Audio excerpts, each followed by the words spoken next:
மிரட்டும் விசிகா எம்எல்ஏ மேலே ஒரு லேடி வந்து கம்ப்ளைண்ட் கொடுக்குறாங்க. இந்த நிறுவனத்தின் CEO நிஷா என்பவர் தமிழ்நாடு அரசு தலைமைச் செயலகத்தில் சபாநாயகர் அப்பாவுவிடம் புகார் மனு ஒன்றை அளித்தார். அந்த நிறுவனத்தினுடைய உரிமையாளர் மரியாதைக்குரிய நிஷா அவர்கள் வந்து தமிழ்நாட்டினுடைய சபாநாயகர். அவர் ரொம்ப நல்ல மனுஷன், நேர்மையினுடைய சிகரம்.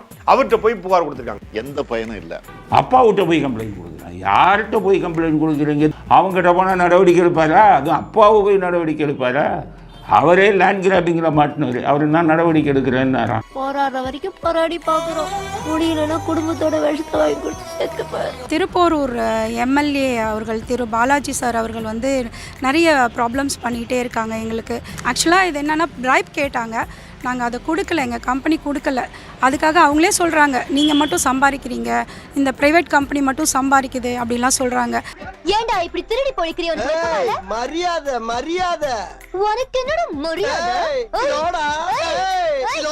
எஸ்எஸ் பாலாஜி அவர்கள் உங்ககிட்ட என்ன கேட்குறாங்க மேடம்? என்ன சார், அது லாஸ்ட் இயரே அவங்க வந்து எங்ககிட்ட வந்து சொன்னாங்க சார், வந்து நீங்கள் அது மாதிரி கொடுக்கணும், என்னையும் கவனிக்கணும் அப்படின்னு சொல்லியிருந்தாங்க. நான் கத்துறேன், என்னை கண்டுக்கிறது இல்லையா? அவாய்ட் பண்றாங்களா? எங்களுக்கு எதுவுமே கவனிக்கலையே சார். உங்களை கவனிக்கிறேன் சார், ஜூஸ் கொடுத்துருக்கோம், உங்களுக்கு வந்து சால்வ போத்திருக்கோம். இந்த கவனிப்பு இல்லைங்க, இந்த கவனிப்பு. நாங்க வந்து நிக்கிறோம்னா கவனிக்க வேண்டாமா அப்படின்னு இருக்காப்ல. இந்த ஈன பொழப்புக்கு பேசாம எங்கயாவது போய் எங்கள் கம்பெனி நாங்கள் தான் ரூல்ஸ் படி பண்ணிட்டு இருக்கோமே அப்படி சொன்னப்ப அப்போலேருந்தே ஸ்டார்ட் பண்ணிட்டாங்க. எனக்கு லோக்கலில் நிறைய ப்ராப்ளம் பண்ணாங்க. இப்போ இவங்க என்ன பண்ணியிருக்காங்கன்னா, அந்த நிறுவனத்தை போய் மிரட்டி எனக்கு கொஞ்சம் பணம் கொடு, எங்க ஊருக்கு வந்து நீ வந்து வியாபாரம் பார்க்குற இல்ல ஏழை இப்படி பண்றியா? கிறுக்கு மெண்டல் பயிலுலா, செத்தா பயிலுலா. எங்க ஊர்ல வியாபாரம் பார்க்கணும்னா எங்களை மீறி பார்க்க முடியாது, நீ ஒழுங்கா பணத்தை கொடுத்துரு அப்படின்ட்டு போய் மிரட்டி இருக்காங்க. திருப்பி தன் ஆட்களை விட்டு என்ன லைசன்ஸ் இருக்கா இல்லையா அங்க, நீங்க ஒழுங்கா செயல்படல. தம்பி வணக்கம் தம்பி, நம்ம பைக்கா பைக்கு ஒரு 100 ரூபா கொடுத்து டோக்கன் வாங்கிட்டேன். ஆர்னி, நான் மதுரை மாநகராட்சியை குத்தி கேட்டிருக்கேன். அதனால இந்த ஊர்ல எங்க வண்டி நிப்பாட்டணும் அண்ணன் தான் டோக்கன் போடுவாரு. பிளேட்டுக்கு 5000 ரூபாய். அடங்கமறு, அத்துமீறு, திமிரு எழு, திருப்பி அடி என்று சொன்னீங்களே, இப்போ ஆட்டைய போடு, அபகரி அப்படின்னு மாறிட்டீங்களா?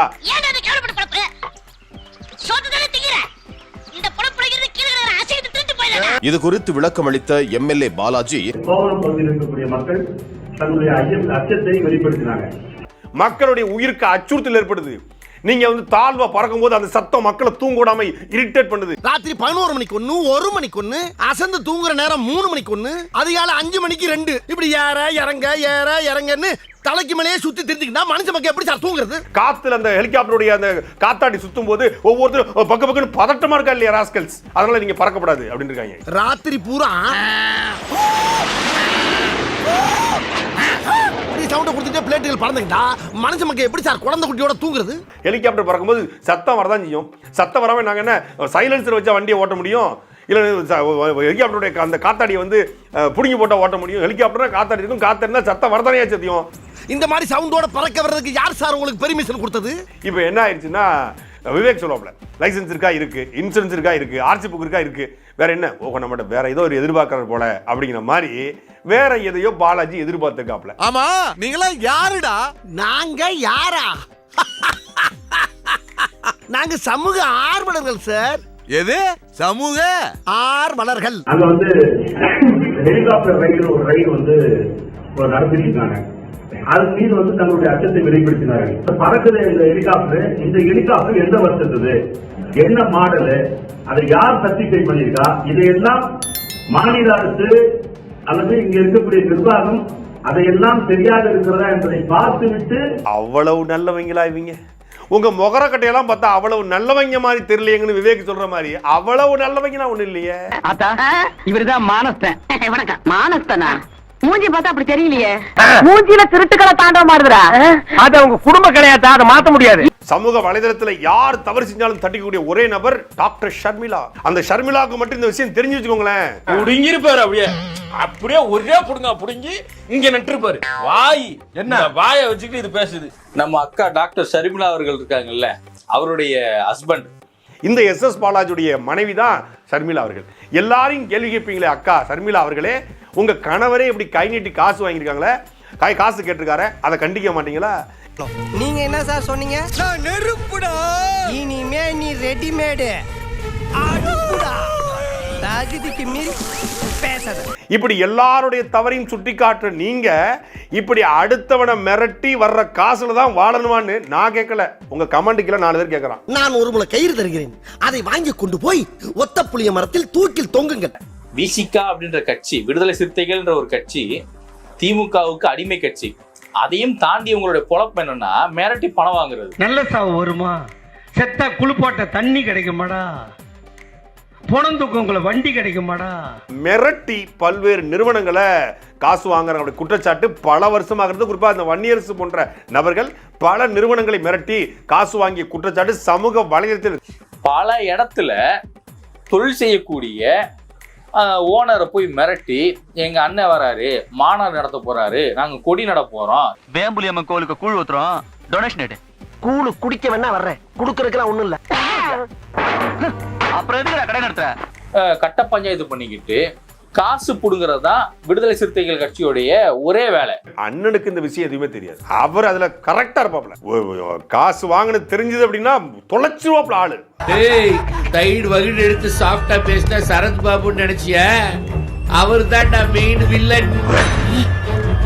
யாரு மாறினாலும் வாழ்ந்தலாம், ஆனா ஒரு நாள் திருமாவளவனாக வாழ்வது என்பது அவ்வளவு சாதாரண விஷயம் கிடையாது. அது அவ்வளவு சங்கடமான காரியம். நீ கிண்டல் பண்ற. இது கிண்டல் இல்ல மாப்ள, நக்கல். அவர் உண்மையிலே நல்ல மனுஷன். பெருசா ஒன்றும் சொத்துக்கத்துலாம் ஒன்றும் பெருசா சேர்க்கல.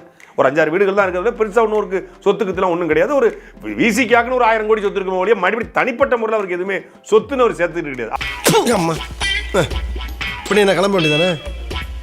அதான் துப்பிட்டில போக வேண்டியதானே? இப்போ பொங்கல் விழா நடந்தது.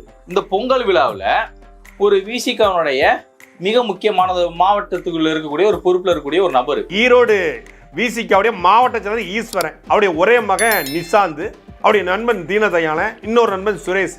இந்த சுரேஷுங்கிற அந்த பொறுக்கி போய் என்ன பண்ணிருக்கிறான், அந்த ஊரு பொங்கல் விழாவுக்கு வந்த ஒரு பொண்ணோட துப்பட்டாவை பிடிச்சி இழுத்து அபியூஸ் பண்ணிருக்காங்க. Ladies matter. என்னது லேடிஸ் மேட்டரா?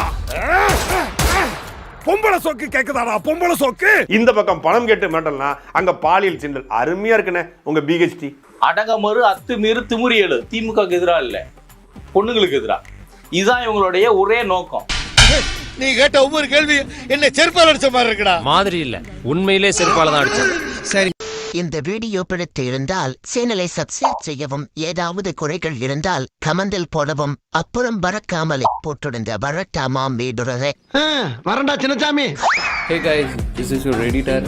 வீடியோ பிடிச்சிருக்குன்னு நினைக்கிறேன். ஸோ பிடிச்சிருந்தா ஒரு லைக் பண்ணிடுங்க அண்ட் கமெண்ட் செக்ஷனில் ஒரு ஹார்ட்டிங் அல்லது ஒரு ஸ்மைல் தெரிக்க விடுங்க பார்ப்போம். இப்ப எனக்காக நீங்க ஒரு குத்து குத்துனா குறைஞ்சா போயிருவீங்க. சரி பாசக்கரப்ப ஒரே ஒரு குத்த குத்தி விட்டு போவோம். வாடாங்க.